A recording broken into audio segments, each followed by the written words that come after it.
everyone, and welcome to the Transgender Show. I'm your host, Emily. I'm so excited to have you here tonight, and I'm also very excited to finally have Erin Dees on as a guest. So please welcome to the show, Erin. Thanks for having me. Yeah, absolutely. Thank you so much for being willing to come on and share your story. My favorite question, how did you choose your name? I didn't. My parents did. It is the girl name that my parents had picked out for me. And when I was starting to question my gender back in late 2017, um, I actually tried for a little while just as an experiment when I was sort of feeling more like maybe in that sort of non-binary space, using the middle name my parents had picked out for me, Mm-hmm. which would have been Lee, Leigh, although I sort of androgenized it to Lee. And I tried that for maybe like a weekend with my family, and it felt good. It did. It felt better than my dead name, but it didn't feel like home.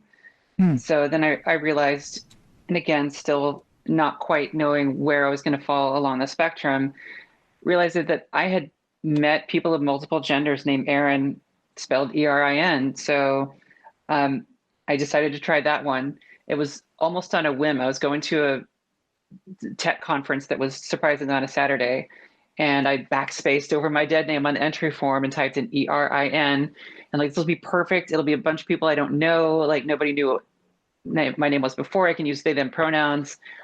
And then I found out like six people from work were going. And so I had to pull them aside, like, listen, I'm going to be using this name and pronouns today. Everybody was so awesome and cool about it. And come Monday, I didn't want to go back. So I added an agenda item to my team meeting, said minor deprecation. We're deprecating the name dead name and upgrading that to the name Erin. And within a couple of hours, IT had updated Slack so that I had the right name, and it was pretty great. Oh, that's wonderful. I take it that you're in IT in some fashion. I'm a programmer, like half of us seem to be. Yeah, there are a lot of tech, and programmer types in the trans community. It is kind of funny. When did you first realize that you were trans? And as far as actually knowing for sure that I fell somewhere along the trans spectrum would have been August of 2017. So there had been some clues in childhood, but they were so spaced far apart and they were such indirect clues. Like sometime around the age of 8, I told my assembled family members that like I was sad that I would never get to carry a child. And they laughed at me. And it wasn't a cruel laughter, more a good-natured sort of patronizing laughter, right? Like, oh, what a sensitive boy. So it wasn't as a direct signal as some girls get, that I am a girl, for sure I know, but it was something. And then the next little clue was around 10 or so, seeing the puberty that awaited me and bursting into tears, Hmm. like knowing that it's like whatever that is, I don't want it. Like I didn't have an alternative. I didn't think, ooh, I want the girl version instead. And the other thing that happened around that time, a few years later, was seeing all the men in my life age into middle-aged men. And there was nothing wrong with any of these men, like perfectly average, ordinary, handsome guys, dads and uncles and so forth. But like there was this part of me that just did not want to end up like that. It was visceral. And again, I didn't have an alternative to replace it with, but it led me to some kind of unhealthy eating behaviors in my teens. I did have a dream in my teens that there was a kiosk at the mall that you could go to and like put in a 20 and you walk through and you come out with your gender swaps. And like that my dad took me there and I went through and held his hand coming out and we went to the rest of the mall. That was a really vivid dream and I was very sad that it wasn't real. But it wasn't until my 20s that I started to get those feelings of I wish I could be a woman, but it's too late because trans women, like the narrative we were told is that they had to have known for certain and they had to have known since childhood. And like that wasn't me. And like I guess it's too late. It's funny how much of us go through that thought process that, oh, there's a right and a wrong way to be trans, and I don't fit that, so I can't be trans. Or even if I am, I can't do anything about it. You're so right. There's so many ways to be trans. I wish I'd known that. Now, and I know too, like I've learned since then that that narrative, it was also for many, the only way they could get their hormones was to have exactly that same narrative of absolute certainty since early childhood. And of course, at the time they were expected to be heterosexual as well. So yeah, that was all I had, my 20s and 30s. By the time web forums came to exist, I would look at people's before and after transition pictures and like just straight out envy them. Be like, oh, I wish I could do that. But that's just for trans people. Mm-hmm. Turns out, if you wish you could transition, you might be trans. And so all that was kicking around in my head. And like sometime around 2014 or 2015, I started learning a little more about non-binary people. And August 4th, 2017, I was playing a card game at work with my friend who also happens to be trans. And she is like the trans whisperer, the egg whisperer, I guess. And she just blurts out like, are you genderqueer? And to be fair, I was wearing a dress and rocking a full beard and piercings and eyeliner and short hair and combat boots. So gender-wise, my presentation was all over the map. And Huh. her question really threw me for a loop because I didn't know how to answer it. And then by coincidence, later that day, I happened to have had an appointment that had been on the book for weeks to go get my hair dyed. I'd had a few streaks put in the previous year, but this was the entire top of my hair, seafoam green. And I was walking back from the bus stop to the train stop with, in my dress and combat boots and seeing this shock of blue hair. And the word that went through my mind was beautiful. Like before I recognized who it was, like that person is beautiful. And then I realized it was me and it's like, beautiful. That's a word I've never thought of before in relation to myself. How could I be beautiful? Like, oh my God, who am I? Mm-hmm. And so those are the clues that finally led to my egg cracking. So, since you'd already been kind of playing with gender and you'd had some of these thoughts, was that period when you realized that you were trans, was it something that was easy for you to accept, or did you still struggle to adapt that identity and feel confident in it? The exploration was joyful. The acceptance was difficult. So I took 4 days and just obsessively read. I read sociological papers on trans people, especially non-binary people. I read medical papers. I read people's firsthand accounts of, people who had a certain identity, like genderqueer or demigirl. And I read glossaries because I wasn't sure, like, ooh, which of these identities like seems like the best fit for me. I did this for about 4 days, and I hadn't said a word to anyone. I was terrified to. But my kids immediately noticed that I was calmer. They're like, "What's wrong with you? You're so chill."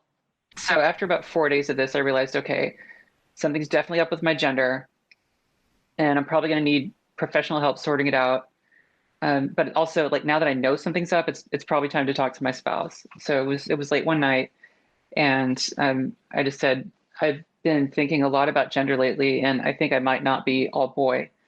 And she said, like, what percentage not boy do you think you might be? And I'm like, I'm not sure. I would like to figure it out. And so we talked about it. We had a lot of late night conversations those first few weeks. It's like new relationship. Hmm. It really was kind of like getting to know each other as new people. And it's those conversations where you're up until 3 a.m. talking, and then you have to get up and go to work, but you're not even tired because you're just so energetic from the conversation. So we were connecting in ways that honestly we hadn't in several years of marriage. There were some good aspects to those first few days or weeks, but acceptance was hard. I Googled Portland gender therapist and, read reviews and read the person's specialties.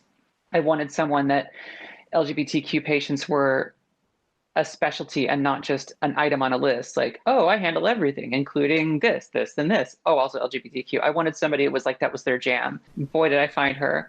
But I was on the phone with her trying to tell her that, I'd been questioning my gender identity, and my hands were literally shaking holding the phone because I grew up in Texas. And if you come from Texas and you're assigned male at birth, you're socialized your entire life not to ever admit to anyone that you're less than 100% man. It was a very hard sentence to say, even to a therapist whose entire job is to be supportive about this kind of stuff. And honestly, as much joy as there was in sort of subverting the gender binary and wondering where I might land and Hmm. doing that exploration, there was also some anxiety. I was worried that I was going to call this gender therapist and she was going to say like, yep, you're trans, and come chasing after me with a vial of hormones. And it's like, baby steps. Uh-huh. It turns out that that's not what gender therapists do. You were afraid that admitting it meant that you had to take a big leap forward and suddenly your whole world was going to change. That's interesting. At this time, as you're coming to grips with it, you had your trans whisperer at work. Were they a good role model and confidant for you? Did you have somebody that you were able to turn to with questions and more late night talks of like, well, what the hell am I doing, or what the hell is this? Yeah, I had so my teammate was trans. This is someone different than the trans whisperer. So the trans whisperer was someone who I had known of her work before she ever came to work with us. I'd seen her on Twitter and like really admired the posts she'd written there. They were always insightful and incisive, and it was like kind of an honor to have her come work at the same company I was working at. So she was definitely someone I knew that I could talk to. But my teammate, I put a little non-binary heart next to my name in Slack, a very subtle signal. Hmm. Um, the non-binary colors aren't necessarily obvious to everyone. And my teammate noticed it within the first couple of hours of the workday, and she messaged me. She's like, is that a non-binary heart in your Slack?" And I'm like, "Yeah." And she says, "Does that mean you're identifying as non-binary?" I'm like, "Yeah." And she's like, "Cool. So if hypothetically there were a secret treehouse fort of cool like LGBTQ people, would you want to be invited?" And I said, "Yeah." So they invited me to the Slack channel that had all of the trans and non-binary people in it. Hmm. And at one point, that group reached double digits, like 10 or 11 people. At the time, I think it was something like 7 or 8 people, but it was awesome. It was like these people that, that I knew and that were super cool. So I had this built-in little support group from the beginning. And I scroll back, when somebody invites you to a channel in Slack, you can scroll back and see the discussion leading up to it. Oh, They wow. had quite the little conversation about like, "Hey, should we invite Erin Dees to this channel?" Like they had this like very supportive. Basically, how do we support this person without like uncomfortably outing them if they're not ready to be outed? It was so sweet. I took screenshots before I left. So did you, for a while at work, did you do sort of a trying to subtly work it in? My stuff was probably more obviously from the women's section, but Mm, it was still very androgynous of dress. okay. Like I mentioned, skinny jeans and cardies. My partner, my wife knows everything about clothing. She used to shred and remix and reassemble her own clothing back in the day, and she helped style me. Like within a couple of weeks of coming out to her, she'd help me find an entire new wardrobe from thrift shops and so forth. Hmm. So just an amazing amazing person to have on your side. I think that's so amazing that your wife was so accepting for you, and it sounds like you were able to stay together. Yes, I mean, like knock on wood again. So far, so good. Uh, there were definitely some bumps in the road. Both of us had the same fear.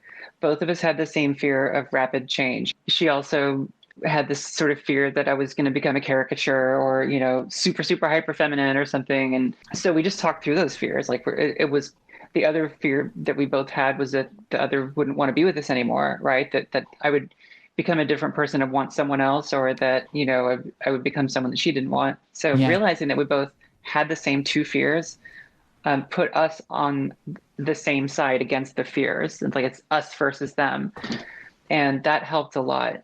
And as I said, there's still like transition is hard. It's just it's hard, this, right?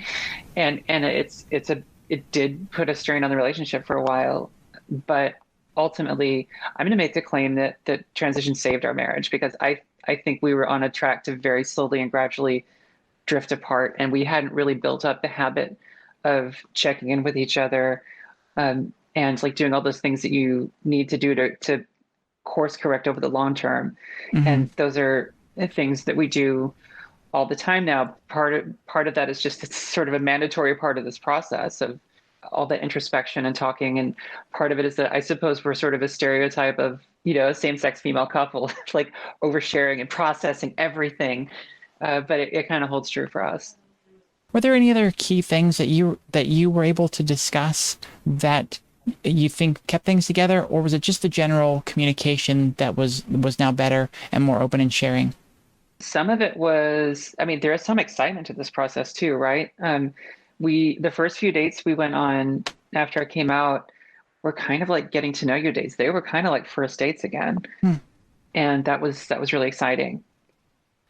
I don't know if you've experienced this, but I was a noticeably jumpier, jitterier, more irritable person running on the wrong fuel. Hmm. And transition, in addition to getting our brains on the right fuel, is also this amazing invitation for us to decide what behaviors we want to leave behind and what we want to bring with us. And I think it was Samantha who the way she phrased it was something like, anybody could do that, right? Anybody could say at any time in their life, hey, moving forward, what kind of person do I want to be? And what kind of person do I want to stop being? But with trans people, it kind of gets dropped in our laps to do that. Yeah, we don't have the choice. We have to do that. And then it's just like, you know, I like to equate it to moving. When you're packing up everything, you're like, oh, I don't need this. I haven't used this and whatever. And you're just like, yeah, that doesn't need to come with me anymore. Were there other areas in coming out that were particular struggles for you? It sounds like work, at least people in your team and people you had people close to you that were accepting. Was the rest of work easy enough for you to come out and be you? The people were great. The software was crap. Um, so yeah, I started with, the one teammate who figured me out and, invited me into the treehouse. And that would have been late August, early September, 4 years ago.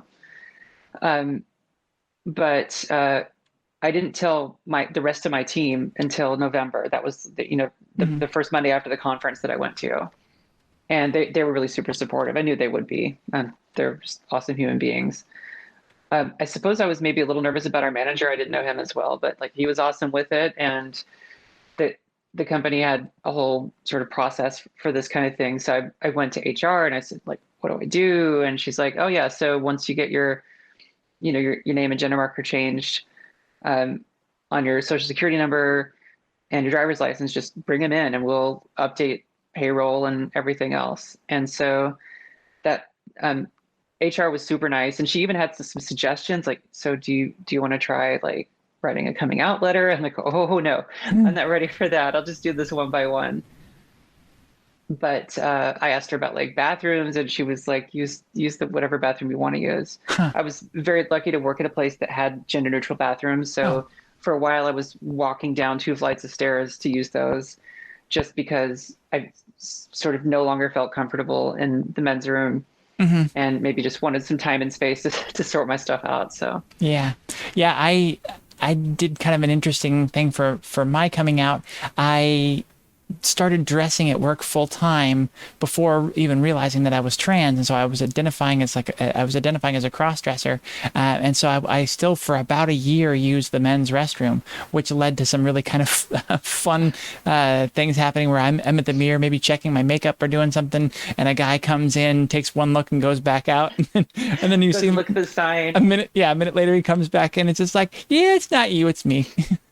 And it was just funny because a lot of people at work were like, "When are you going to start using the women's restroom?" And I'm like, "Yes, soon." But I was still, afraid of it until I finally accepted the transgender identity, and then I'm like, "Well, yeah, this is where I belong." And after that point, it was wonderful.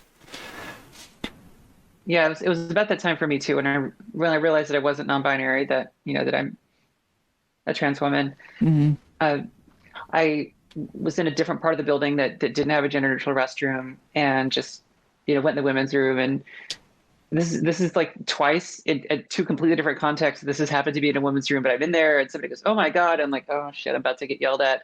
And she goes, "I love your hair." It's like that subreddit that's like, no, no, no, yes.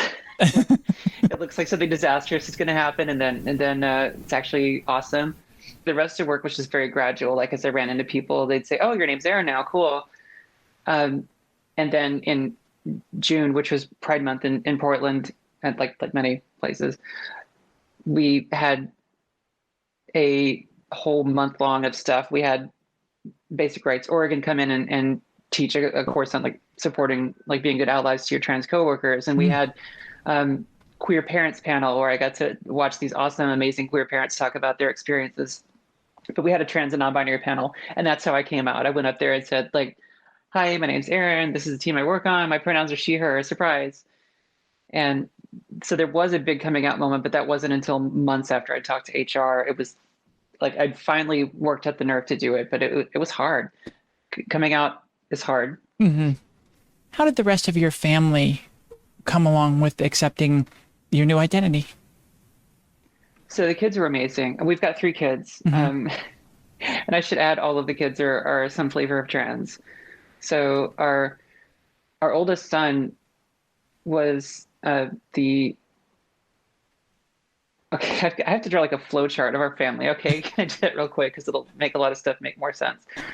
When Lynn and I met, she had um, my stepchild, her child, who like from a previous marriage, Hmm. who was 4.5 years old when we met, which means I've known that kid, most of their life now. They're 20, and then we made our youngest together, and then years down the road, we adopted our oldest son, and like he was our middle child's best friend and had been for years. And Lynn was like, "Yoink, you live with us now," because he didn't have a stable living situation. So a few months after living with us, he's like, "Guess what? I'm a boy." A year later is when I hatched. It came out, and then our youngest came out like I don't know 9 months after that. Although he was the one we were least surprised about because he always wore his hair cut short and uh, dressed in like baggy shorts and basketball shirts and flip flops, and he would specifically request his hair cut short like a boy. And we never like pressed it or anything, but we were not shocked when he came out as trans. Um, and then our middle child came out as non-binary. So Wow. so all the kids are trans, but at the time, only one of them had come out, only the oldest one. But I was sitting at the table with the kids, and we had just watched the Bill Nye Saves the World episode about gender. And I don't know if you saw that one, but um, he used a model showing it four different spectrums on it with four different sliders. So you could like slide the slider all the way to male or female or somewhere in the middle, or you could slide the slider into like your gender expression. Is it masculine or feminine or somewhat androgynous? And your attraction and your assigned sex at birth and so forth. And it's not a perfect model, right? Because it's hard to represent. For example, it's hard to represent ace people or agender people or bigender people on a graph like that, but it was like a decent starting point for conversation. And we were talking about it afterwards at the kitchen table, and we actually took turns going around the table, um, saying where we landed on all four of those sliders. And I said, well, I was assigned male at birth, and I'm attracted to women, and my gender presentation is somewhere in the middle, and uh, I don't know where my gender identity is, but I know it's not at the boy end of the slider. It's somewhere over here. Hmm. And my kids just went, "Cool. What are your pronouns?" Like they didn't miss a beat. I didn't even know what I wanted my pronouns to be yet. I Huh. was still using he him at the time. This was like right after I hatched, Yeah. but that they didn't bat an eyelash. So the kids were just amazing about it. In fact, our middle child is always kind of like the best ally, the biggest cheerleader, the will stomp your enemies into the dirt most loudly. And with them, it was almost kind of had to hold him back a little bit and say, okay, let me tell my story. We were talking with a neighbor across the street, and they came out, they're like, my moms are such goddesses. And I'm like, what? I didn't even know if I'm a mom yet. I'm still trying to figure this out, kid, but I love your enthusiasm. I love it, but And let's bring it back a notch. Let's just take it yeah, down a little bit. I just said like very as sweetly as I could. Like, I love your enthusiasm, but I'm still figuring out. Just let me tell my story, okay? They got it. They got it. And actually, it was the kids who figured out our titles. Once it became clear that I was either like super on the femme side of trans feminine, non-binary, or just outright a trans woman. The kids had figured that I was probably going to be one of those two things, and they were figuring out now what are we going to call you? The kids were actually talking to each other. They did this behind our backs. And they're like, well, what about something like tall mom and short mom? And one of the other kids goes, I know. How about tall mom and round mom? And that stuck. That's what the kids call us: tall mom and round mom, or TM and RM. And every once in a while, they'll just call for mom, and one of us will walk in and they'll be like, no, the other one. No, the other one. Did you have anybody that supported you that you weren't expecting? I didn't think my dad was going to get it. At the time, he was suffering from a lot of like cognitive issues. When, whenever I'd interact with the people taking care of him, like because Erin was my legal name, that's the only way they knew me. That was the only way I could legally sign the paperwork and so forth. So he always heard them call me Erin and she. So one time I was driving him to lunch or a doctor's appointment or something, and just sort of said, so you may have heard them call me she, call me Erin, and that's what I'm changing to. I'm, a woman now. That's how I want to be. And he just, and I said, so if you want to call me Erin and she and her, you can do that too. And all he said was like, oh, you're really going to do it? I said, yeah. And he said, okay. And it took a couple of tries, but like, he had it figured out by the end. And so I think that was, I don't know, something that I'm really grateful for is that he knew me as the daughter that I really am. But before he passed. Mm. Well, that's beautiful. What does transition look like for you, or what does it mean to you?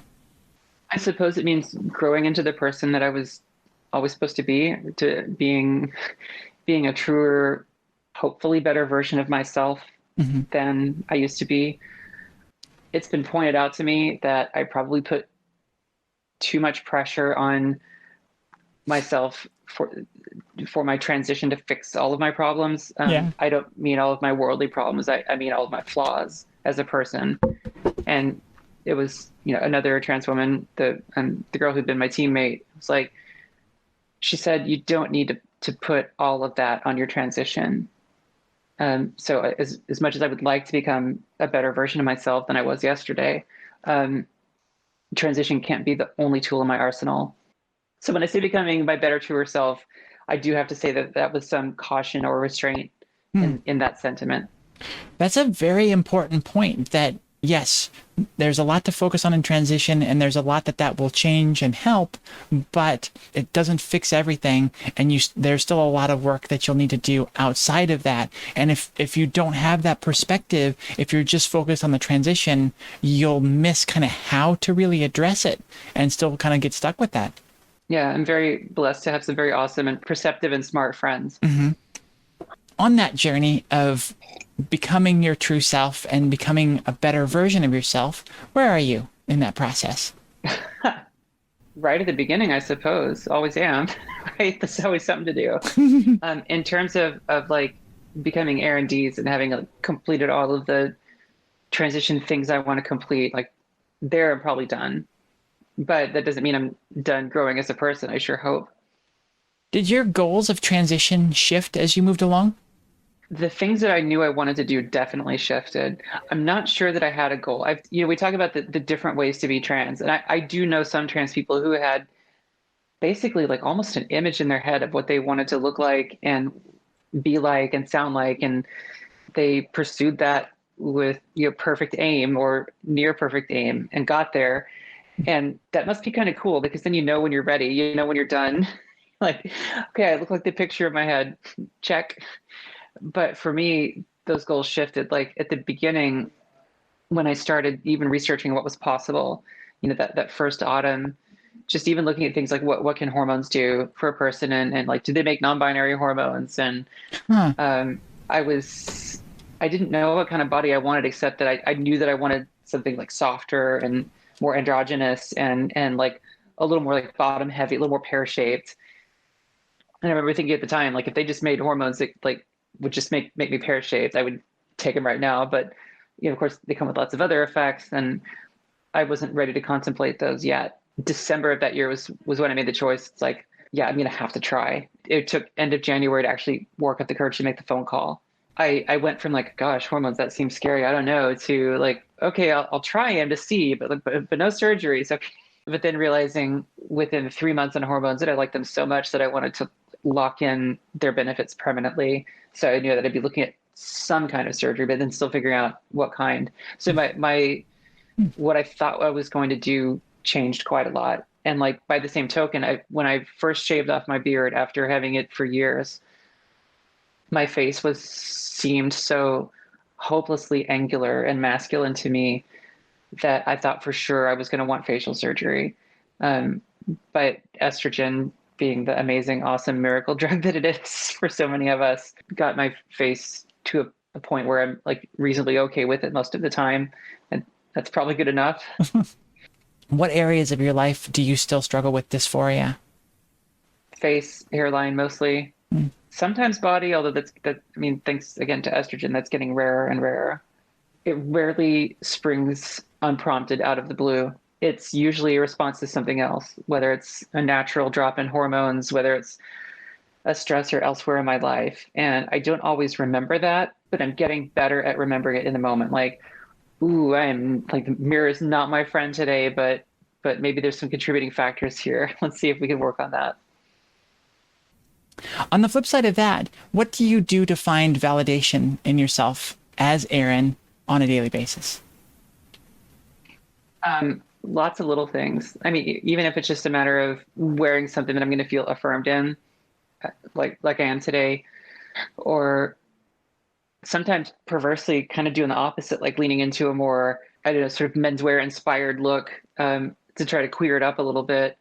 Hmm. And almost paradoxically, that can throw me into the same amount of gender euphoria because like wear a suit or something and realize like, wow, I look really different than the last time I wore a suit. Sometimes it's just something little like you have like that one or two really good photographs of yourself and just save that in like the confidence boost folder. If you need a confidence boost, just open it up. You're like, oh yeah, that's me too. I may not be feeling great about this me, but that's the same me. Also, distraction can help, or like turn that anxiety into love, and it's like snuggling my wife, or like loving on my kid. What are some of the biggest hurdles that you've overcome in your transition, and how did you get past those? The biggest was just like that mental hurdle of accepting myself, learning to accept myself, and realizing I was sorely lacking in that. Transness completely aside, I was in a group therapy program as they started talking about self-acceptance and self-love. Like some of those lessons had tears streaming down my face.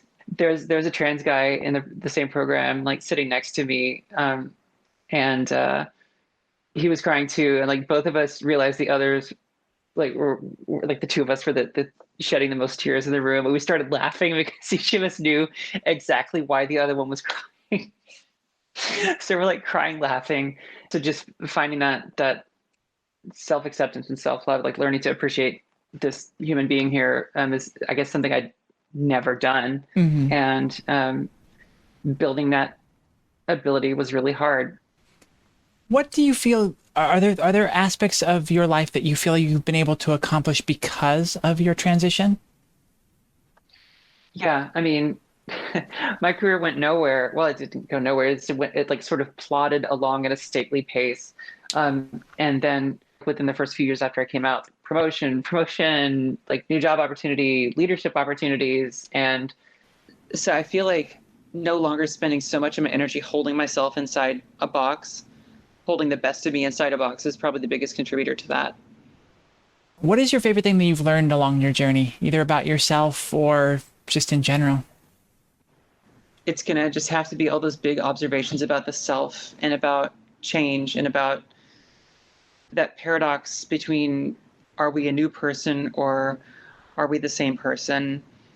It's things that have come in little bits and pieces and observations throughout the process. It's wisdom bombs that friends have dropped on me, and all of that just assembled into this sort of mosaic of like an extended meditation of what it means to have a self, to be a person. What advice do you have to pass on to younger closeted trans people out there? What have you learned that you like to share with others? One is like find your squad. This can be such an isolating process that having people who have been through or are going through this or have recently gone through some of the same parts is so crucial. So however you find them, whether it's people in your own city, your own country, or whether it's strangers on the internet, or even if it's just people who have no idea who you are, but to hear what they say about their journey through this part of the process. Another is to be forgiving of yourself and go easy on yourself, because it is so easy for us to criticize ourselves for staying in the closet, or for not realizing, or for doing it too fast or too slow or doing it wrong. Like you mentioned earlier about both of us worried if we were trans enough, that kind of thing. And the advice that goes along with that is like, yes, you are trans enough. Thank you, Erin, for coming on and sharing your story and your experience with all of us. Thank you so much for having me. It's been an honor to be on your show, and thank you for providing this resource for the community.